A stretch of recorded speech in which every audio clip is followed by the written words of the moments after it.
3 questions à se poser pour avoir une journée magnifique, extraordinaire, profonde, belle. C'est le thème de ce nouvel épisode d'Un humain, voilà celui-ci là, qui parle à des humains. Je t'invite à te pincer pour vérifier si tu es bien un humain et si tu n'es pas en train de dormir.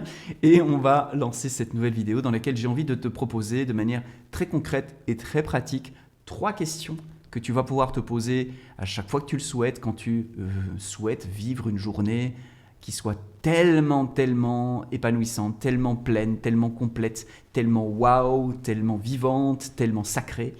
Et ouais, on va y aller pour ces 3 questions. Tu vas voir ces 3 questions très simples.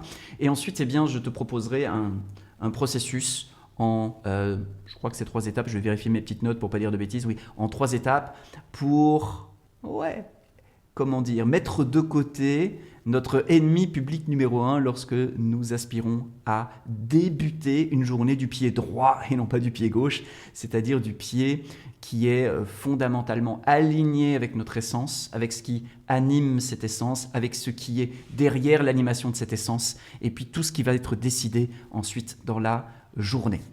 Les 3 questions sont extrêmement simples, et pourtant, la qualité de la réponse qu'on va se donner va davantage venir de la sincérité et de la profondeur avec laquelle on décide de fréquenter cette question. Si on l'aborde d'une manière complètement intellectuelle et théorique, ça ne va pas être très intéressant.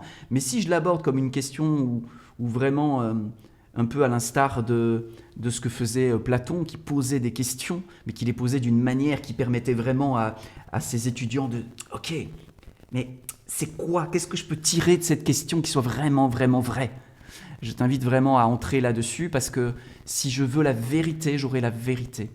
Et les questions que je te pose, eh bien, sont des questions qui, si tu t'offres ta vérité, une réponse vraiment vraie face à ces questions, ont le pouvoir de bouger certaines lignes, d'ouvrir certains horizons et de permettre une journée complètement différente de celle qu'elle aurait été par ailleurs.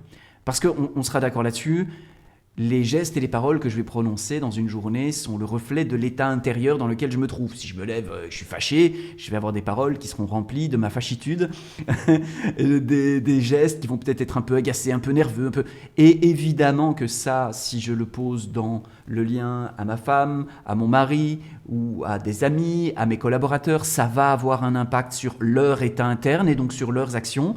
Si je suis chef d'entreprise, évidemment, ça va avoir un impact sur mes résultats financiers. Si je suis en couple et que j'ai des enfants, ça va avoir un résultat sur l'ambiance familiale, qui va avoir un résultat sur tout un tas de choses. Donc évidemment qu'il est intéressant de se souvenir de ça et de dire, ok, les gestes et les paroles que je vais prononcer, elles vont être habitées par l'état interne dans lequel je me trouve. Donc, est-ce que c'est une bonne idée de débuter sa journée dans le meilleur des états internes possibles ? Évidemment que oui, la question est purement rhétorique. Mais comment est-ce qu'on peut faire ça ?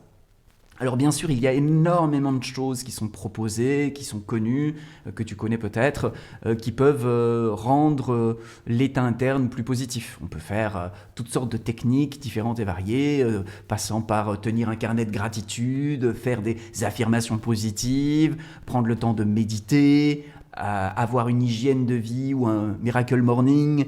Enfin, il y a plein de choses qui permettent de bien débuter sa journée et celle que je te propose ici est différente. Pour ma part, moi je suis toujours dans une recherche de bon fainéant que je suis, c'est est-ce qu'il y a moyen de faire plus profond, plus simple et plus permanent. Je ne suis pas quelqu'un qui aime bien répéter les choses. Donc quand je fais les choses, j'aime bien les faire bien une bonne fois pour toutes et qu'on n'ait plus besoin d'y revenir. Ce qui veut dire que du coup j'essaye de me dire, ok, est-ce qu'il n'y a pas un endroit où ce ne sera plus nécessaire de répéter quelque chose pour compenser un phénomène, mais est-ce qu'on peut le déraciner à la racine pour qu'il n'apparaisse plus ? Si par exemple tous les jours je me réveille, je suis déprimé et j'ai des techniques pour retrouver la joie de vivre, peut-être que je pourrais aller à la racine de voir pourquoi c'est quelque chose qui est déprimé, guérir ça et que ça n'apparaisse plus. L'idée ici c'est quoi ? C'est que ces 3 questions vont te permettre de vraiment déclencher un état interne au plus profond du plus profond. Et comme j'aime beaucoup à le dire, si je change le point de départ, je change le déploiement et l'arrivée. Ce qui est au point de départ sera à l'arrivée. Ce qui n'y est pas n'a aucune chance d'arriver. Donc si je change ce point de départ, automatiquement le déploiement de ce point de départ Si je change l'ADN, la créature sera différente, pour le dire différemment. Si je change la graine, la plante sera différente. Eh bien, c'est ça. C'est je vais au point de départ et je laisse quelque chose se produire qui fait que certains phénomènes qui apparaissent dans ma vie n'apparaîtront plus, d'autres vont apparaître, et peut-être une amplification de certaines choses, une diminution de certaines choses. C'est-à-dire un rééquilibrage de la vie qui va faire que je vais me lever un peu plus en paix, un peu plus en joie, un peu plus en capacité d'amour. Et donc je vais naturellement mettre cela dans mes liens, dans toutes les choses que je vais faire au quotidien.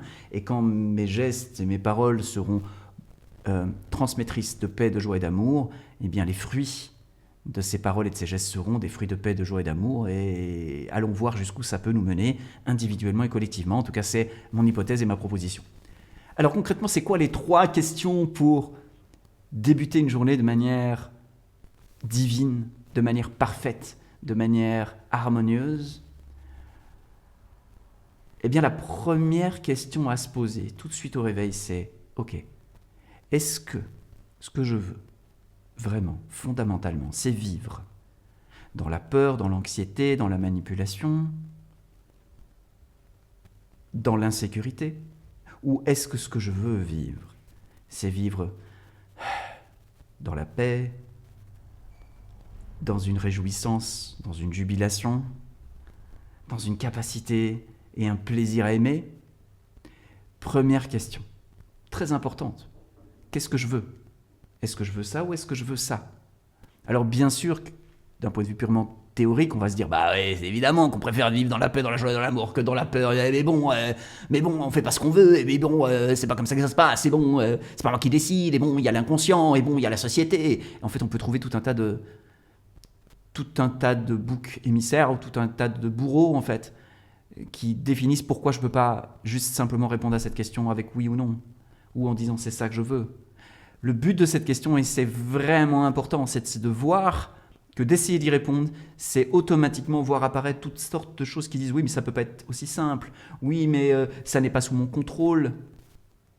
Parce que, bah ouais, mais je peux vouloir ça, mais comment je fais mon mari, il est chiant, ma femme, elle est ceci, le marché, il est comme ça, la société, elle est comme ça, la période est comme ça.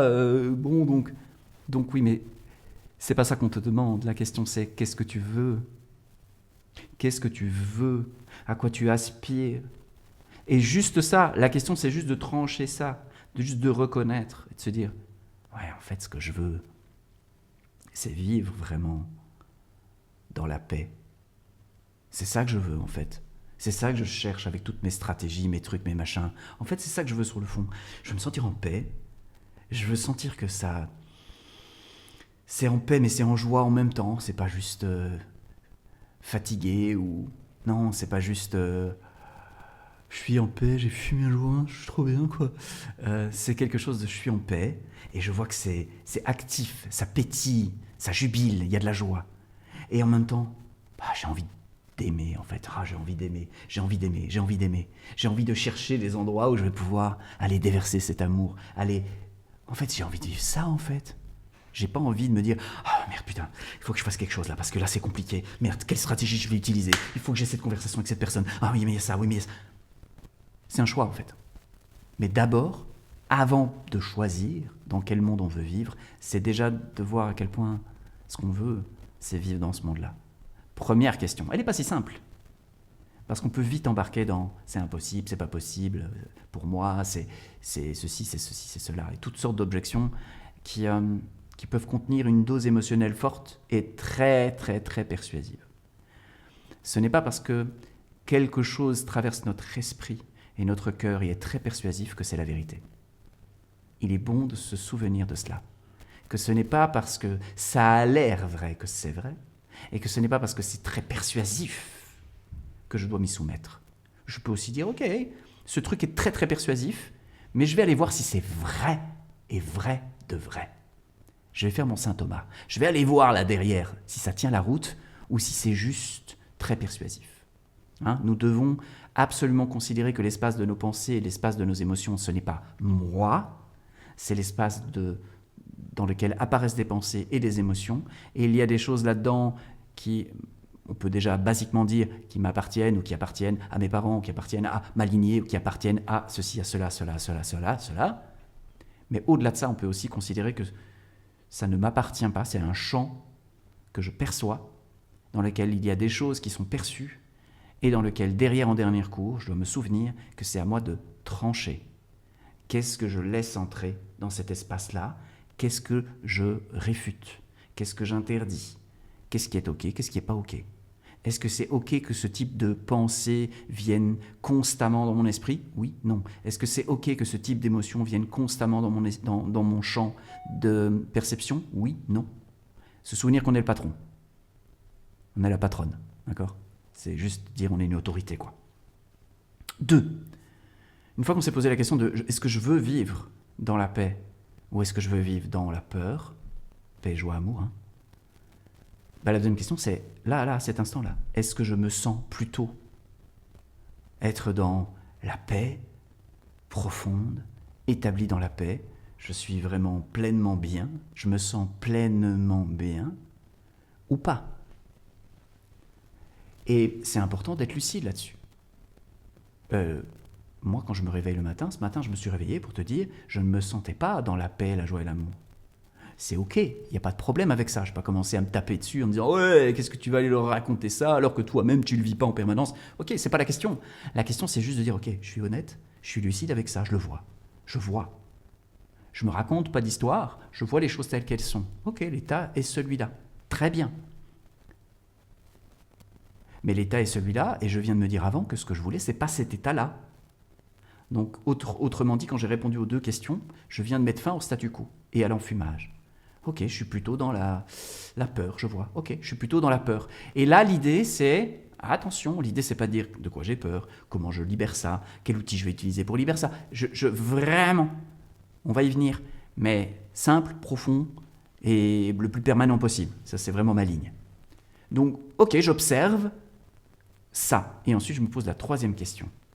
La 3e question, c'est est-ce que je veux vivre dans la peur que je ressens à cet instant, ou dans l'anxiété, ou dans le ras-le-bol, ou dans le pas content, ou tous ces trucs-là, hein, tous ces trucs un peu nuages, tempête, là. Est-ce que je veux vivre là-dedans, ou est-ce que je veux vivre dans la paix, la joie, l'amour? Et je repose les choses. Ce sandwich-là, il permet de se souvenir de ce qu'on veut, de faire état de ce qui est, de se souvenir de ce qu'on veut. Et là, on peut faire un sandwich et on peut, quelque part, avoir un vrai levier sur nos états internes. Parce qu'on ne peut pas avoir un réel levier sur ces états internes sans avoir la volonté de les discipliner. Et discipliner, ce n'est pas se contraindre à parce qu'on nous a dit que ça c'était bien, ou parce que il y a, je ne sais pas, il est écrit dans tel livre sacré qu'il faut faire ça, mais pas ça. C'est pas ça la question. C'est qu'est-ce que je veux? Qu'est-ce qui est? Qu'est-ce que je veux? Alors depuis cette volonté-là, cette sincérité de soi à soi, on a l'autorité sur nous-mêmes. Une vraie autorité, une autorité qui part d'une aspiration profonde. Pas une autorité qu'on nous contraint à avoir pour tout un tas de raisons. Une autorité propre. Alors à partir de là, je peux faire réellement bouger les lignes de mes états internes. Je peux réellement recréer à l'intérieur de moi, si je puis dire, un espace dans lequel la paix, la joie et l'amour va être plus souvent présent. Donc plus souvent présent dans mes gestes, dans mes paroles, dans mes actes. Donc plus souvent présent dans mes relations. Donc plus souvent présent dans la société, etc. Ok ? Alors, je pensais embrayer sur la 2e partie que j'ai teasée en début, en disant voilà, je vais aussi te partager un truc en 3 étapes pour nous enlever l'ennemi public numéro 1. Et je pense que ça fera l'objet d'une prochaine vidéo parce que je pense qu'il faut vraiment lui donner de l'espace et de la place rien qu'à ce sujet-là. L'idée étant de dire ok, comment est-ce qu'on se débranche de la peur? Parce qu'on a posé la volonté d'eux, on a reconnu l'état, on a posé la volonté d'eux, c'est super. Il y a déjà un effet qui va avoir lieu, inévitablement. Si tu fais le test, tu vas voir plusieurs jours, tu vas avoir un effet de modification interne, un peu comme un geste d'ostéopathe qui va peut-être recaler des trucs. Ça va avoir un impact sur la façon dont les journées vont commencer. Mais après, on a le droit de se poser la question, de dire, ok, d'accord, super, mais comment est-ce qu'on déracine, comment est-ce qu'on débranche la peur? Et ça fera l'objet de ma prochaine vidéo. Voilà. Teasing de fou, incroyable. Non, je voudrais pas être surérogatoire dans cette vidéo, donc je pense que ça suffit comme ça pour celle-ci. Et puis la semaine prochaine, ou en tout cas dans la prochaine vidéo d'un humain parle à des humains, je te partagerai comment se débrancher de la peur. En tout cas, un angle de vue, une façon de faire, un point de vue d'un humain qui parle à des humains. Voilà, merci infiniment de ta présence lors de cette vidéo. Tu peux la remercier en mettant un petit pouce si le cœur t'en dit. Tu peux également réagir dans les commentaires. Je lis tous les commentaires, j'essaie de répondre au maximum. Mais en tout cas, je lis tous les commentaires et ça me fait vraiment plaisir de vous lire. Donc, n'hésitez pas à réagir, à poser des questions, à me donner des sujets pour les prochaines vidéos éventuellement.